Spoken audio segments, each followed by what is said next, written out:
Anak-anak muda, kalian kok belum ke masjid? Kenapa belum hijrah? Kenapa belum buat komunitas? Kenapa belum pindah dari yang tidak benar kepada yang benar? Kenapa belum pindah dari yang batil kepada yang betul? Malu Pak Ustaz, masih muda kok ngaji. Masih muda nih ya, gaya-gaya dulu lah. Ini bukan malu, ini tidak benar. Oleh sebab itu yang dimaksud dengan malu itu apa? Malu umur panjang tapi belum ibadah.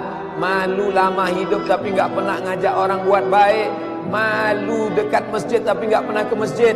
Malu sudah tua tapi nggak bisa baca Quran. Malu punya anak banyak tapi nggak ada yang soleh dan solihah. Malu sudah banyak harta tapi tidak dipakai menolong Allah. Ada perasaan malu. Nah, inilah malu yang benar, ditumbuhkan di dalam hati. Kamu adalah da'i, ajak sahabat-sahabatmu. Kamu pimpinan di perusahaan, selamatkan karyawan-karyawan. Ini menolong di jalan Allah. Orang paling rugi adalah pernah hidup di atas dunia tapi tak pernah berbuat kebaikan, mengajak orang lain. Yang penting saya sudah sholat, yang penting saya sudah zikir. Masalah orang lain gak sholat, bukan urusan saya. Bukan orang Islam. Karena orang Islam, dia tidak egois. Dia ingin ajak saudaranya. Orang Islam itu bukan di dunia, sampai di akhirat ketika disuruh masuk surga. Udkhulu, masuklah kalian ke dalam surga. Apa kata dia? Ya Allah, aku tidak ingin masuk surga sendirian.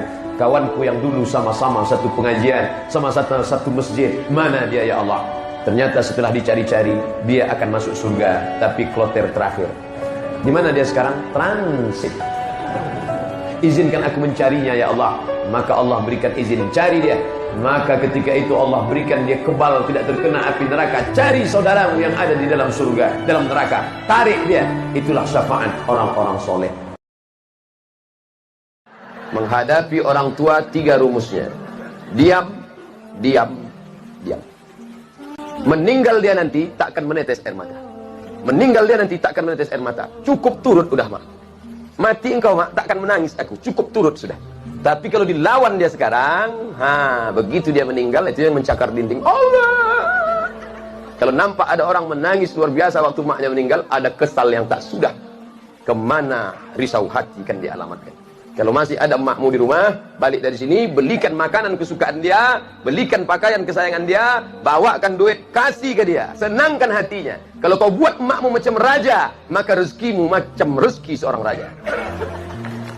Kau gendong emakmu dari ujung batu ke Makkah, takkan dapat menebus sakitnya waktu melahirkan.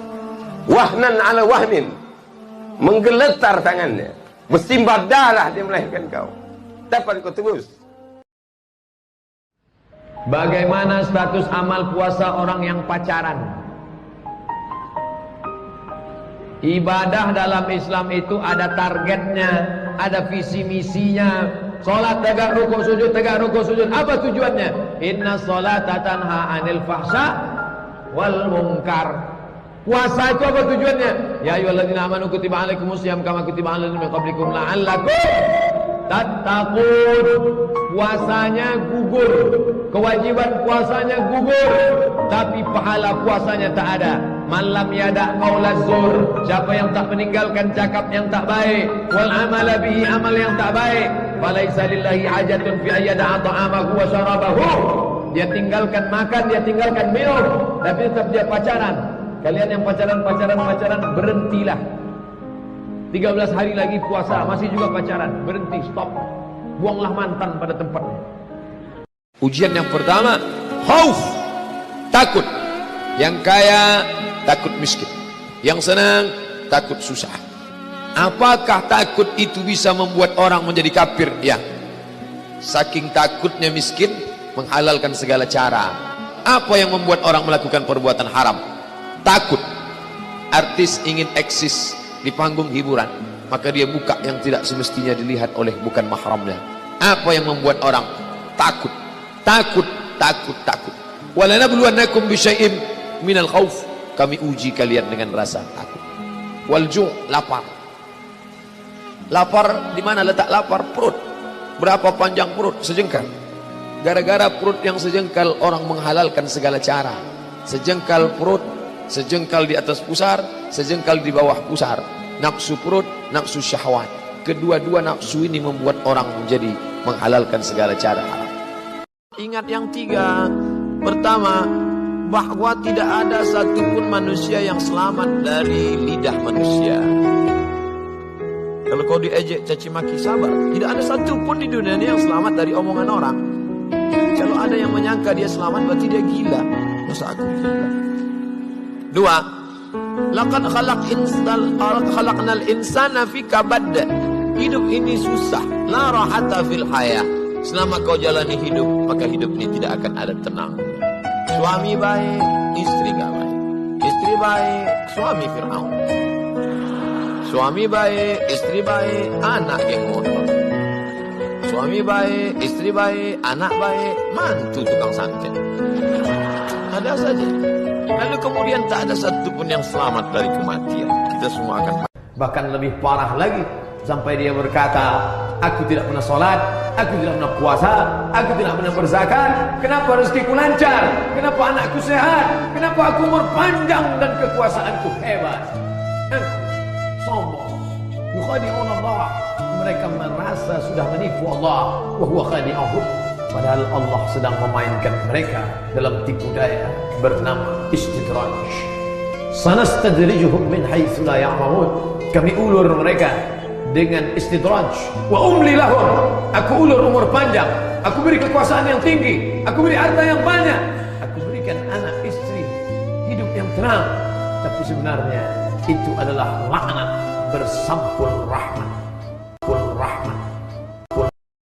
Orang Islam motivasi kerjanya bukan mau kaya. Karena kalau orang Islam mau kaya, maka yang tidak Islam pun kaya. Betul? Tapi spiritualitas kerjanya adalah mencari ridha Allah Subhanahu wa ta'ala. Makanya karangan ulama-ulama tasawuf selalu berkata sebelum berzikir, ilahi anta maqsudi wa ridhaka matlubi. Engkau yang kumaksud ya Allah, tapi ridhamu lah yang kucari. Nanti setelah orang semua masuk ke dalam surga, lalu kemudian semua sudah makan minum dalam surga, lalu kemudian Allah bertanya, madza turidun? Hai penghuni surga, kalian mau apa lagi? Apa kata penghuni surga? Ridhaka, ridhamu ya Allah. Saya Pak Ustaz dengan kawan saya itu memang sakit hati saya. Kenapa? Cakapnya kasar. Enggak, cakapnya tak pernah kasar. Dia orangnya baik, lembut. Jadi kenapa sakit hati? Mobilnya baru. Asal lewat, tem-tem. Mendengar klaksonnya naik darah tinggi saya. Sama yang ini, ini saya paling sakit hati Pak Ustaz. Apa? Bininya baru. Istri yang lama meninggal. Ibu mau marah. Siapa orang yang paling kita sakit hati? Bayangkan wajahnya, doakan dia. Maka malaikat akan turun. Hadis riwayat Al-Hakim dalam kitab Al-Mustadrak, hadis sahih. Apa kata malaikat? Amin, kabulkan doa orang ini. Walaka misluh, kau dapat yang sama macam yang kau doakan. Jangan doakan yang tak baik. Karena kalau kita doakan yang tak baik, malaikat mengaminkan. Belum sampai doa ke dia, ke kita lebih dulu sampai. Na'udzubillah. Andai kau beri kami tenggat waktu ya Allah, laula akhartani, kalau kau beri aku waktu, ila ajalin qarib, aku tak minta hidup 1000 tahun, ila ajalin qarib, sebentar saja kau hidupkan aku ya Allah. Memangnya kalau ku tambah hidupku kau mau apa? Fa as-saddaqa, aku mau bersedekah, wa akum minas salihin, aku ingin jadi orang saleh. Tapi hari itu tidak berguna. Kenapa? Karena dunia sudah berakhir. Idza sama'un fatarat, langit terbelah. Wa idzal kawakibun tas'arat, planet bertabrakan. Wa idzal biharu fujirat, air sungai Siak, air laut akan naik ke darat, hancur, tsunami dahsyat berakhir. Wa idzal quburu bu'thirat, semua yang dikubur bangkit. Disitulah orang baru sadar betapa